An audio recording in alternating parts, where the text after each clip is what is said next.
So, what's up mga ka-over? Panoorin nyo itong bagong video na aking ihandog sa inyo.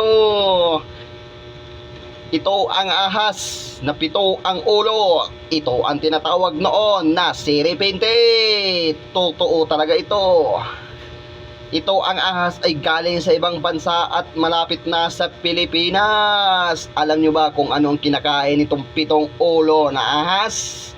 Yung mga taong nagtatrabaho sa gobyerno, yung malakas mangurakot. Kaya kayo mag-ingat-ingat na kayo. Huwag na kayong mangurakot, marami na ang namamatay. Pinadala ng kalikasan ang pitong ahas na pito ang ulo para kainin ang mga ulo nyo. Sige, mangurakot pa kayo.